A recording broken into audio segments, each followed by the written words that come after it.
There's risk of injury to any surrounding structures as they cut you open. There's risk of infection. There's quite a prolonged healing time as well. That wound and that scar has to heal. There's risk of like maybe it doesn't heal and like, you know, they have to revisit the site and clean things up again. Welcome back to another Pragmamom episode. Today with me is Dr. Jan Mukiibi. We are going to have a conversation about everything vaginal birth, C-section, and depression. You're welcome, doctor. Thank you. Thanks for having me. It's nice having you here. I'm so expectant for how the conversation is going to go. No pressure. Yeah. And everyone is excited to know about you. Yeah. Can you tell us a bit about yourself? That is such an open question. What do you want to know? Apart from the age, you can tell us everything else. Everything else? Yes. Okay, starting from what, like childhood or? Yeah, childhood. Okay. I was born and raised in the UK, in London. That's where my parents are. I have two brothers who also live there. Most of my education was in the UK. I studied at university biomedical science, and then I went on to study medicine as well until 2023. That's when I graduated and started working as a medical doctor in the UK. And now I'm here for 6 months working on a project, which is, a collaboration between NHS and Ministry of Health, and it's looking into maternal mental health. Okay, so it's your first time in Uganda? No. It's not my first time. As a child, my parents made it a point for us to be in touch with our culture, be in touch with our heritage, so we would come back quite regularly. Yeah, almost, if not every year, then every other year. So I don't think I can count how many times I've been to Uganda, but it's never been for longer than a few weeks at a time. So, yeah. Okay. I hope you've all heard that she's been here before. How did you end up becoming a doctor? Is it something that you had from childhood? Is it your dad or mom that wanted you to be a doctor? How did you end up being a doctor? To be honest, in the home, my parents themselves were quite high achievers. So my mom's a lawyer, my dad is an engineer. Yeah, so there was quite a lot of pressure for me to perform well academically and, you know, to do something that's kind of on the level of my parents, because my dad always used to say that an offspring should always surpass its parents. So, yeah, I didn't want to do law and I didn't want to do engineering. But yeah, I had a love for sciences, and I think I was about 16 when I decided that medicine is what I wanted to do. Because I knew I wanted to like contribute to society in a way that I don't know, in a way that's like beneficial. And no, to be honest with you, okay, let me be real. To be honest with you, around that time, I started developing my relationship with God, and I prayed on it. I prayed on like what my purpose is. I prayed on like what I should do, which direction I should go, and through prayer, it was revealed to me that this was the direction and career that I should take. So, yeah. Wow. So this is a doctor who is also God-fearing. Get your notebooks out and pens, and we dive into the topic. C-section or cesarean section. Yes. Here in Uganda, we have a lot of things that are being said about people being operated. Lately, it is said that doctors do it for money. And people should not be operated. I think if you know about the culture of Africa, if a woman doesn't give birth vaginally, then they have failed. And today I want us to talk about C-section in depth. Is it a good thing? Is it a bad thing? Does it have risks? How is it done? Where? And all that. And my first question to you is, what are the disadvantages of a C-section? The disadvantages? Yes. So C-section is a surgical procedure. You have to go into theatre. They have to give you anesthesia, usually through the spine. And then obviously they cut you open, take the baby out and stitch you back up. So it comes with all the surgical complications as any operation. So there's risk of injury to any surrounding structures as they cut you open. There's risk of infection. There's quite a prolonged healing time as well. That wound and that scar has to heal. There's risk of like, maybe it doesn't heal and like, you know, they have to revisit the site and clean things up again. What other risks? There's risks of things like blood clots in the legs and in the lungs, which come with, again, any operation. Yeah, I'd say those are the main risks. Okay. Also, when you have a C-section, it can make it challenging to then go on to have a vaginal delivery if that's what you want. Yeah. Okay. I love the last point that you mentioned. So is it a no for a mother that has had a C-section to ever have a vaginal birth? Or is there a possibility for this person to actually give their body time to heal and then they can eventually have a vaginal birth? There is a possibility. It's very common. It does happen. Where, for example, if a mother had to have an emergency C-section for the first pregnancy, and then her preferred method is vaginal delivery. Once the body has healed and had enough time, there's many cases where women go on to be able to have vaginal delivery. Why C-section? Why do mothers get C-sections? Is it a choice? Is it because of any emergencies? And if it is because of emergencies, what are some of those things that lead to C-sections? And can mothers prevent them so that they can have vaginal births? That's a really good question. It's very multifaceted. There's so many reasons why a mother might need to have a C-section. So there's different types of C-section. It can either be an emergency C-section or elective, which is something you plan in advance. Oh, wow. Yeah, so I'll speak about that one because it's a bit easier, then we'll get into emergencies. But with elective, it's basically as you're planning your mode of delivery with your doctor, early on in your pregnancy, you decide either you want to have vaginal or C-section. So you can choose to have an elective C-section. And some of the reasons you might choose to do that is because C-section, it's predictable. You go in, you cut the baby, you know the date that it's going to happen, you know how long it would take, roughly. It shouldn't take any more than like an hour or so for it to be done. And things happen usually quite smoothly. Then there are emergency scenarios. There's a whole list of them. I'll mention a few. There's things like, have you heard of placenta previa? Yes. Yeah, so when the placenta is implanted too far down within the uterus and it's not safe for the baby to come out vaginally, then they have to cut. There's things like placental abruption, so where the placenta detaches from the uterus and the fetus is compromised and the baby has to come out. There's things like eclampsia, preeclampsia, where blood pressure is shooting through the roof and the mother becomes unstable, she may be seizing. So any scenario where there's a threat to the life of the baby or the life of the mom, usually an emergency C-section is done. Okay, mothers, I know you're happy when you had the part of you can have a planned C-section. Now here you can get to know when your baby's date of birth is going to be. And if you're someone who was born in July, you can have all your babies in July. Very amazing stuff. Family planning. So exactly, you can have all these things and it is so wonderful and beautiful.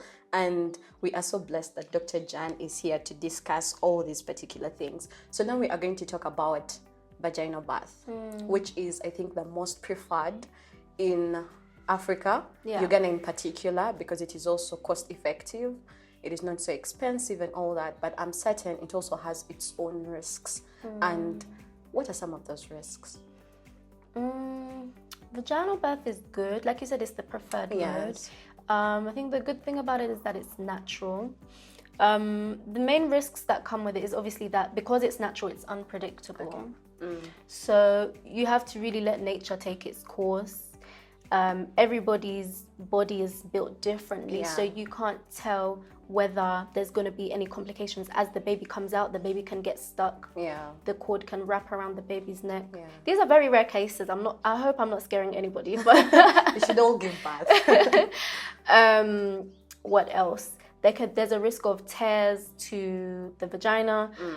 There's a risk that they might have to cut the vagina or the perineum to give more space for the baby to come out if baby is stuck. What else? Yeah. And then also actually later in life, because of the force that's used for the baby to pass through the pelvis, you can get weakening of the pelvic floor, where I've seen you educating on things like pelvic prolapse. So these are some of the complications that come with vaginal births later in life. Okay, so you've mentioned that you can be cut to get more space for the baby. I've seen it, I've done it, but I think the biggest challenge in Uganda is the resistance of doing it. So mothers think it shouldn't be done, I'll never be the same, and it is not right, and you guys are just doing it because you want to do it, and blah, blah, blah, blah, all those stories. And since it is you, Dr. Jan, I think when you speak, they'll have to listen. Is it a good thing to do? Because personally, I believe it is, and we are saving both the mother and the baby. But in most scenarios, you're going to find the mom resisting, telling you not to do it because she wants to have how we together and nothing and all that. So I want the mothers to hear from you. Is it a safe procedure to do? Yeah. Okay. I think obviously it's understandable. It wouldn't be anybody's first choice. I think even as healthcare professionals, we wouldn't want to do it if it's not necessary. But it's only done at a time where there's actually no other option. The baby is half out, but this is the only way that we can fully get the baby out. I don't know what advice I can give to those who have resistance against it, but it's just one of the things you have to, I guess, bear in mind that comes with vaginal delivery. These are some of the things that might happen, and like we said, it's quite unpredictable, so you just don't know. Okay. Yeah. Okay. Since we've talked about both the C-section and the vaginal birth, what option do you think is better from both a medical perspective and then a personal opinion? Okay, so I'll start with the medical perspective. I think that there's no better option really, because to be honest, like the main goal is that like both the mum and the baby are safe. Yeah. So depending on which pregnancy complications exist, I think that's what should really determine which one a mother goes for. So I feel like it's very important for just mums to be educated, you know, through content like this, through like going online, doing research, speaking to your doctor, and just figuring out which is the best option for you, and which will keep both you and your baby the safest. Okay. Yeah. So how about your opinion? What would you choose? Here we go. Would you go for a vaginal birth or a planned C-section? Okay, if we're getting personal, my problem is I don't deal well with uncertainty. Okay. So with vaginal deliveries, I feel like for me, the way my mind is set up, there's just too much unpredictability around it. Okay. Like we said, you could get cut, you could get tears. I'd rather do the C-section because I know the date and the time, I know when it's gonna happen, and I can. Yeah, it just makes more sense to me in my mind. So you wouldn't want to be the Hebrews woman? The which one? The Hebrews woman. Who's the Hebrews woman? The woman in the Bible. Which one? There's so many of them. No, it is termed as the Hebrews woman. Oh. The way of giving birth, how they gave birth. Oh. So if you give birth vaginally, you're called the Hebrews woman. This is news to me. Yeah, and you're a believer of the word. Yeah. So I don't know what you're going to tell I'm God embarrassed. if you have a planned C-section. So having talked about all that, please tell us what option you would choose, a planned C-section or a vaginal birth, and stick with us to have more conversations with Dr. Jan. So you said you're here for 6 months? Yes. Yeah, I would love to know more about the project that you're doing. Yeah. So it's on maternal mental health. Wow. Yeah, so we're working with the mental health department within the Ministry of Health. And one thing that was picked up is that when ladies come for antenatal care or even postnatal care, All the checks are done regarding pregnancy and baby. That's all done to a very good level. Okay. But then one thing that's neglected is their mental health, so the mental health of the mums. But this is a problem because a very high percentage of women do suffer with, mental health challenges, whether it be depression, anxiety. There's also things like postpartum psychosis, and a lot of things that, need paying attention to. And these women, we're trying to prevent them from slipping through the cracks, and to receive the care they need. Wow. Yeah. I think that is a very beautiful thing. And with that said, we can talk about postpartum depression. I feel like it is now a thing in Uganda, but we are failing to handle it right because of our culture, where a woman is supposed to be extremely strong, a woman is supposed to do everything and you can't break. So most mothers are masking it off and not giving themselves attention to, why am I feeling this way? Why am I so low? Why do I feel like I want to kill my baby? Why do I want to do ABCD? So they just want to keep it strong, because in Luganda it is said that omukazi abeera mugumu. You have, since you're a woman, you have to fight and be strong throughout it. So what is your view on postpartum depression? Is it a weak thing, or is it something that happens because at the end of the day, woman, man, we are all human, and we have low moments and high moments. And if it so happens that it is an okay thing, how do we then manage it, not to land into it? So I think that is a very good question. Depression is definitely not a weak thing. And I think this is one of the kind of stigmas we have to break, and the cultural beliefs that we have to, kind of come against, and just educate people and to raise the awareness of mental health and just the way the mind works. And the postpartum period is such a delicate time as a woman is transitioning, some of them, getting used to the identity of becoming a new mother. And it's just a roller coaster of emotions. You're excited to meet the baby, but at the same time, maybe you're worried about, if you're doing things right as a parent. There's overwhelm, exhaustion, the baby doesn't sleep through the night. So it's a lot of emotions, a huge emotional burden to bear for a woman. So I think every emotion they go through is valid, even the low moments that a mother has. And I think the best thing in terms of support that we can do is for whoever is around the mum, whether it's the partner, whether it's family, whoever is, within her circle or her support system, should really understand, first of all, what she's going through, and should just be there to listen, be patient, give her grace. She's going through a lot. And then also encourage her to seek professional help if needed.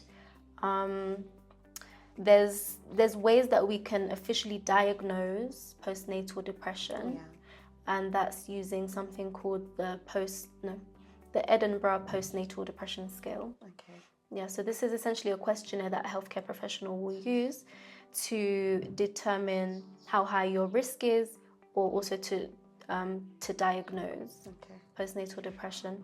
And an interesting thing about this scale is that, so it's quite a long questionnaire and it's in English, but the project that I'm currently working on, we're working with the School of Linguistics at Makerere to get it translated into Ugandan languages. Not just Luganda, Lunyankole.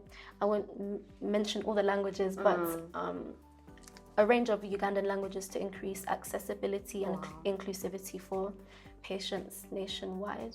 Okay. Apart from the scale, if I'm home with a mother or with my wife, how do I tell what she's going through? Yes, that she's either heading into depression or she's already depressed.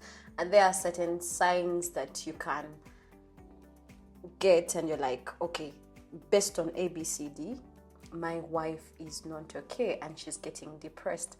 And if there are those signs, you can kindly tell us what those signs are. And immediately after realizing what is the immediate help, who do we go to?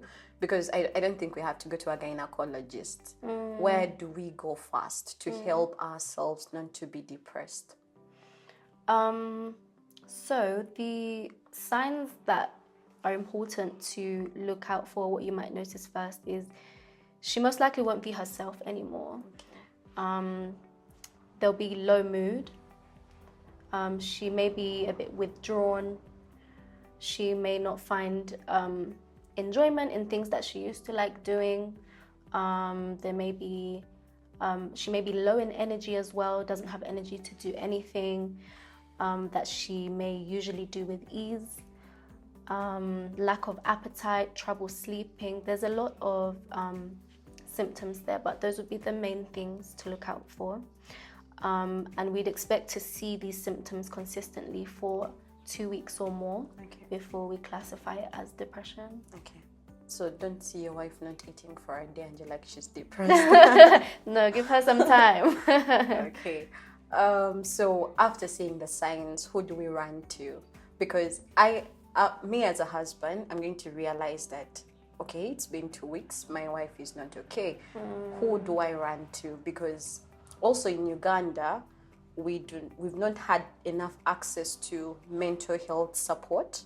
It's really not out there. People, the way we all know that when you're going to give birth, you go to a gynecologist. You run to your gyne. Here, where do we run to? For mental health? Yes, for mental health. You know what? That's something I still need to figure out based on how the healthcare system is structured here. Okay. But what I do know is that there are psychiatric nurses in hospitals that exist. There's psychiatrists, doctors as well. So I think the best thing to do would be to visit your nearest health facility and see what psychiatric help is available. Okay. Yeah, I wish I could say more on that, but okay. So you mentioned that one of the reasons as to why mothers get into depression is because they are overwhelmed. They want to figure out everything. You're a new mom. You don't know what is going to happen to your baby. I've seen a lot of mothers run every single minute to see if the baby is breathing, to see if the baby is okay. And in most cases, you're also a wife and maybe a mother to other children. So you have to actually be running in the house to make sure your husband is okay, to make sure your children are okay, to make sure that baby is okay. And no one is checking in to see if you're okay. If your friends do, it is like, oh, hi, how you doing? How is the baby? And if they ever come around, they're not gifting you, they're gifting the baby. That's true. So you end up being so lonely that for me, I feel like that is one of the reasons as to why mothers in Uganda are getting depressed. They kind of think they are mini superheroes and they're going to do everything on their own, which I don't agree with. And for us as Pragmamom, our main focus is to be there as your sidekick, to actually navigate the journey with you, not to mother your child, but to be there when you need a shoulder to lean on.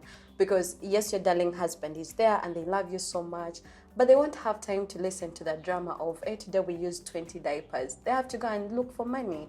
But every time you have a postnatal partner, I'll call it that, you're not as overwhelmed as you have someone to actually talk to, someone to discuss. Share the burden Exactly. with, yeah. And it is one of the reasons that I think can help mothers to navigate motherhood with ease, not to make the journey very, very easy, but at least to navigating motherhood with ease. Because at night when the child is crying and you're really dying to sleep, you can hand over the baby and have some rest. But one of the biggest challenges that we have in Uganda is the saying that women should be strong. I don't know if you have it in the UK. I don't know if women in the UK are open to support, but in Uganda it's a thing where even husbands can't support their wives through getting them a nurse or a postnatal support. They're like, if my mom did it and my sister did it, you're also going to do it. So I would love to hear your perspective on postnatal help in relationship to reducing the overwhelmingness during the postnatal period. Yeah. I think the postnatal period can be quite overwhelming, as you said. And I think the more help you can get, the better. Okay. Yeah, I think support is so crucial during that time. And I think the work that Pragmamom are doing is amazing and very, very, very needed. Yeah, I don't think a woman should have to struggle through that period alone.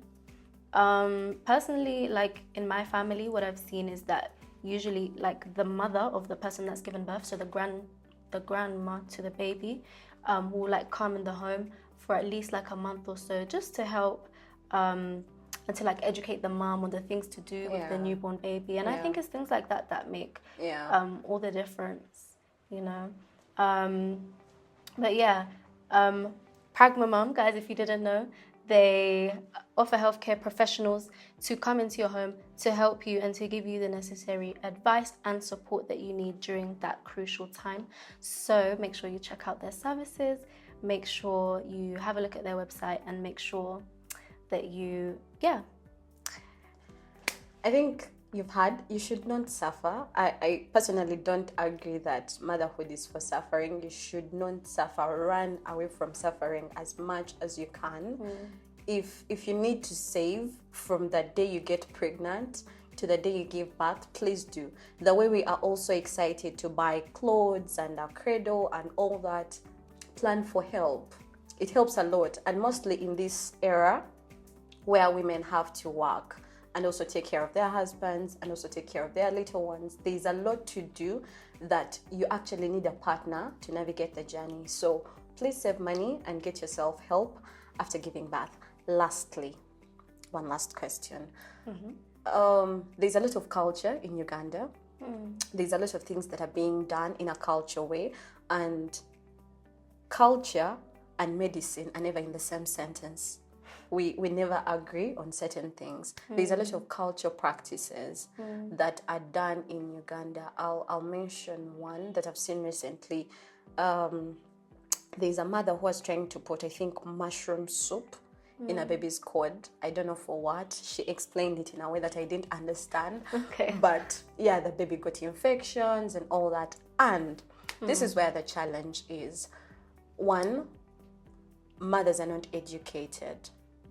So they're not educated, and even the mothers that are educated, they can't stand for themselves because they have their moms in the home. So your mom is from a certain generation and she knows certain practices.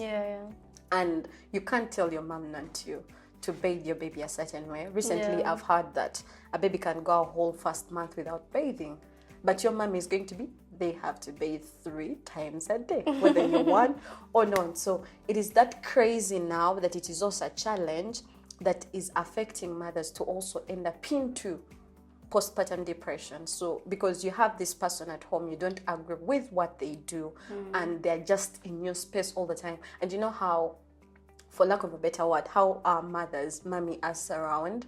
You're now a mom and your mom is momming you around, and it is very, very uncomfortable. So I want you to give a word to our mothers that do the cultural practices, and should I say our sisters and our family in general, our friends that come with different things, that baby's crying, give them coffee, give them what, things that are not supposed to be given to children. Kindly give them a word, because to me it looks like you're from a more exposed nation where babies are thriving without cultural practices and they're actually okay. That's an interesting one. It's a very interesting one. One thing I would say is that it should be a collaborative effort within the home. I know it may be hard to kind of like contradict something that your parent is doing, especially if they feel like they're trying to help you and you feel like things should be done differently. But yeah, I think it's just about getting that balance of, that middle ground where you can both agree. I don't think that cultural practices should be completely extinct. I do feel like there's, some that have been, carried on for particular reasons, and they help in a way. But I think everybody parents in their own way. So it's just important for you to figure out like what you want for your baby. Of course, albeit being safe for the baby. that's the most important thing as well. But yeah, I don't think there's any right way or wrong way to parent, as long as the baby's safe then. And the mother is safe. And the mother is safe as well, yeah. Okay, thank you all for being with us to the end. Comment down in the comment section, what one thing did your parent, family, aunt, uncle tell you to do to your child, cultural practice, and it went on well, or it didn't go on well? Tell us your story and we shall engage with you. Follow, share, and like for more. Dr. Jan, thank you for being here today. Thank you. Thank you for watching. Bye. Bye-bye.